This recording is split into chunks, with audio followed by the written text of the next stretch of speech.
just last year, weren't putting any focus on direct-to-consumer marketing. Well, now, as COVID has changed the retail foot traffic across all industries, cannabis consumers are using online menus and picking up products curbside. You don't have the same reliability of putting all of your eggs in the bud tender basket to educate consumers on the value of your products or the differentiating factors of the products on the shelf.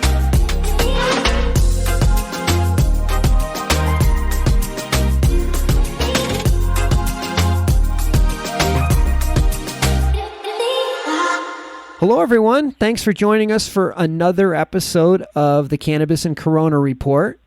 I think you're really going to enjoy today's show because we're going to talk about another way that cannabis has gained ground during the COVID-19 pandemic.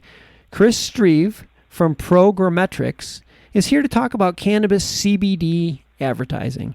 Chris, welcome to the show. Hey, Dan. Thanks for having me. I'm excited to talk to you because, as we talked about before the show began, I'm kind of a dinosaur. So, and as I was preparing for this interview, I got more and more excited because, like most people, I just assumed that being in the cannabis box meant that we were precluded from certain types of advertising, which you will soon learn couldn't be further from the truth. But before we debunk that myth, let's take a step back so we are all on the same page. Can you explain programmatic advertising and maybe give us a couple of examples of how it's used? Totally. So I'll give you kind of an example of the evolution of digital advertising over the years, using a mainstream example. So about 10 years ago, if you were Gatorade, you had to call ESPN and say, hey, ESPN, I'm Gatorade. I want to put an ad on your homepage because I want to target sports fans that browse content on ESPN. Well, that's not very efficient and effective to be able to call 50 or 100 websites to be able to get your ad placed on their content. Programmatic advertising was developed to automate the media planning and buying process across thousands of sites, apps, and platforms, allowing brands a more efficient and effective way to reach their audience at scale. In cannabis, this shift to automated media planning and buying has started to occur over the last year or so.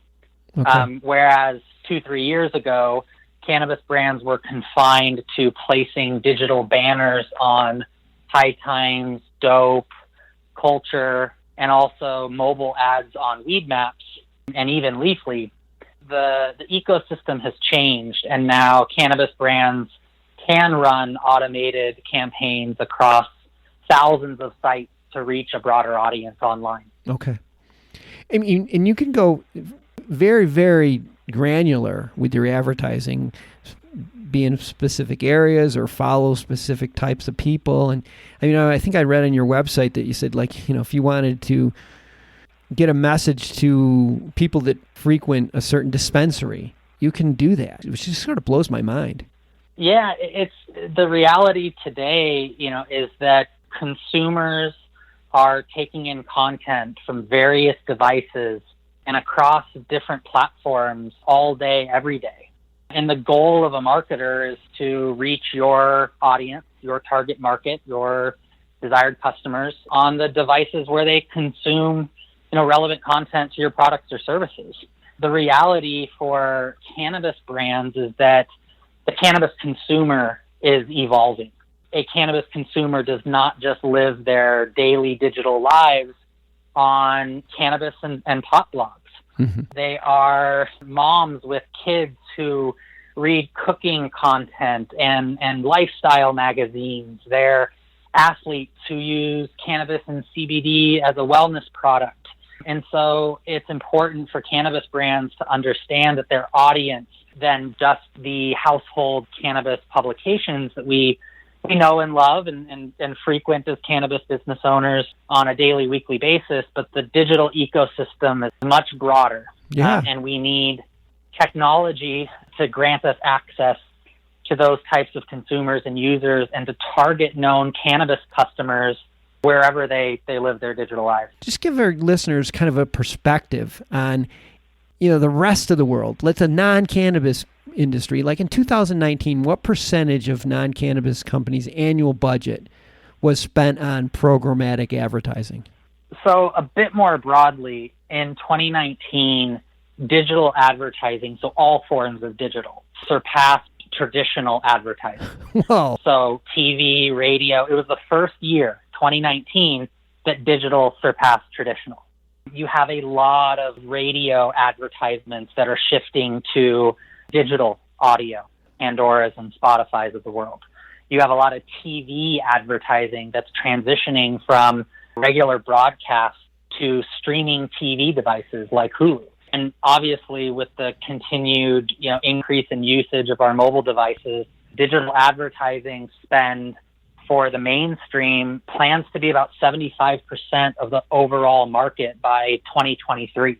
So when you think about the discrepancy in cannabis, and to all the cannabis business owners out there, maybe looking at your marketing budget and saying, oh gosh, I'm spending 5 or 10% of my total budget on digital, when the rest of the CPG and retail and e-commerce world is generally spending upwards of 50-60% of their total budget on digital advertising spend. That's crazy. That is crazy that we're so far behind.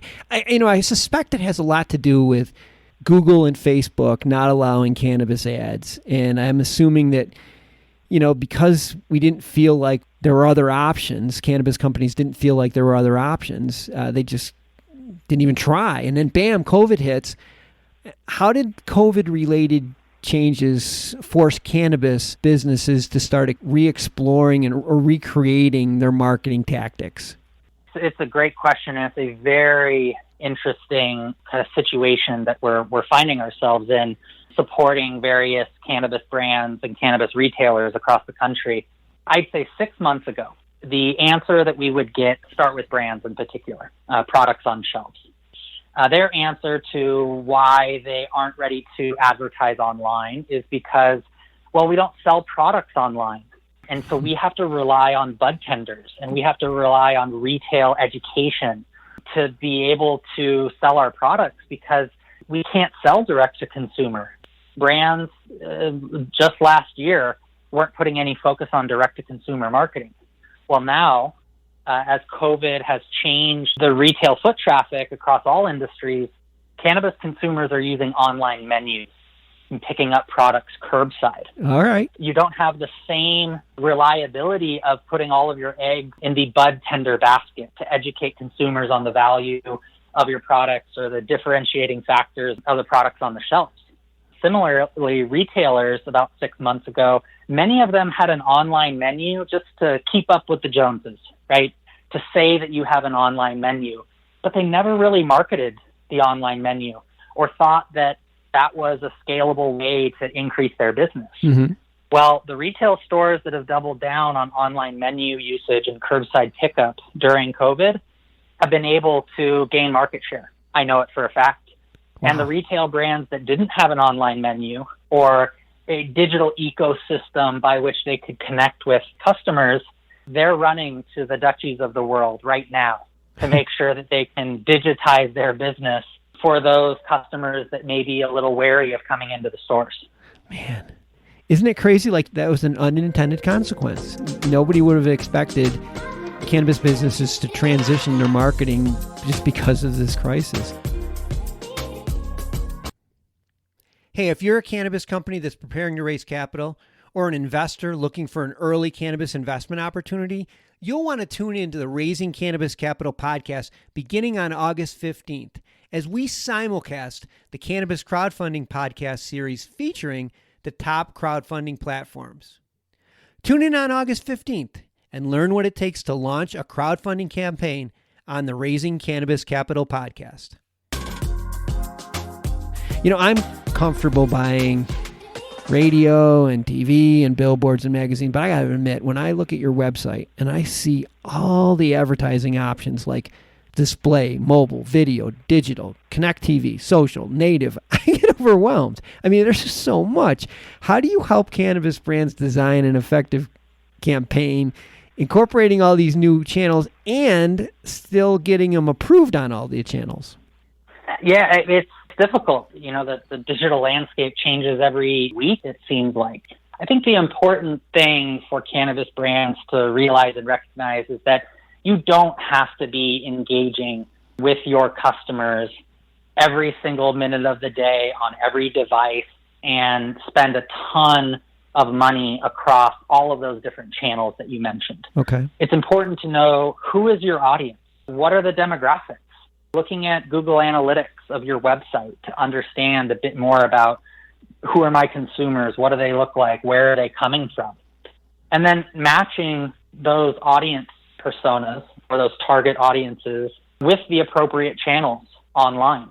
As an example, if you have a younger audience, you may skew more of your advertising dollars towards mobile or connected TV for the cord cutters out there or the millennials that are our younger target audience. You also may decide that you want to focus more on traditional desktop, laptop advertising and targeting an older demographic. I think digital advertising gives brands the best potential to reach their audience at a more granular level and not just saying 21 plus in Seattle is my audience. Yeah. No, it's 21 plus with a high household income, skewing 70% male and 30% female on specific sites, on specific devices at certain times during the day. You can get that granular, and the whole purpose of that granular targeting and technology is to efficiently spend the budget that you have on your exact desired audience. And with cannabis brands having very lean marketing dollars, and I don't see that changing, it's very important to make sure that you have the right channels and the right audiences that you're reaching as efficiently as possible. Yeah, it's like lasering in on the target versus trying to hit it with a shotgun. I mean, I remember radio advertisement where we were buying stations that were strongest in women 18 to 34. I mean, talk about a big demographic. I mean, looking back at it, it seems so inefficient. So let me just jump forward here, and before we wrap up, there's one thing I have on my notes that I definitely wanted to talk about, and that is CBD. Now, it's legal, but I keep hearing that companies are having a hard time getting ads on Facebook or Google. Why is this? Well, it's because Facebook and Google don't have very clearly defined rules and regulations. There are certain companies that have topical products that in the guidelines from Google and Facebook can be approved. The difficulty for CBD brands when it comes to Google and Facebook is that even if you get your ads approved, you can't target cannabis or CBD keywords. You can't target cannabis or CBD shoppers or consumers. You can barely even put CBD in the content or in the copy of your ads. Whoa. One of the examples that I use is, what if Nike couldn't show pictures of their shoes and in their messaging they said, buy foot coverings now? That's kind of what CBD brands are facing when trying to advertise on Facebook and Google because of all of the restrictions. Now, CBD, as it relates to COVID, is really interesting as well because a lot of CBD brands put all of their eggs in retail distribution. That's not a great business model right now. So many CBD brands are focusing now on building out their e-commerce platforms and selling direct to consumers. And the best way to drive traffic to your website, the best way to drive sales for your online platforms is through digital marketing. Yeah. So that same shift in focus to digital is occurring in CBD as well. And to add to that, they can also track their sales and track the effectiveness of their campaigns because they're actually able to make sales online. So that would be a huge benefit. Yeah, that's the big area with cannabis that hasn't been solved yet, right? Is being able to attribute campaign performance or marketing spend to sales in store and through delivery platforms. And, the company that can over time crack that code is going to be the one that's able to provide the most value. But change is coming, and change to marketing and advertising is always evolving and changing. And I think cannabis brands who understand the power of digital and make that switch and transition and focus to online advertising are going to be the companies that are going to be able to separate themselves during this time of a lot of uncertainty. That would be my number one recommendation, is to take a look at all of the aspects of your business and understand how to transform different portions of your business to be more digitally accepted and digital forward. If people are thinking, geez, how do I do this? I mean, we'll have all of Chris's contact information in the show notes, so you can just follow up with him. I'm sure he'll talk to you more about this, but this is the future. This is the future. It's time to move away from putting ads on the side of buses and billboards and be like the rest of the advertising world. Chris, I appreciate you being on the show today. Thank you. Thanks, Dan.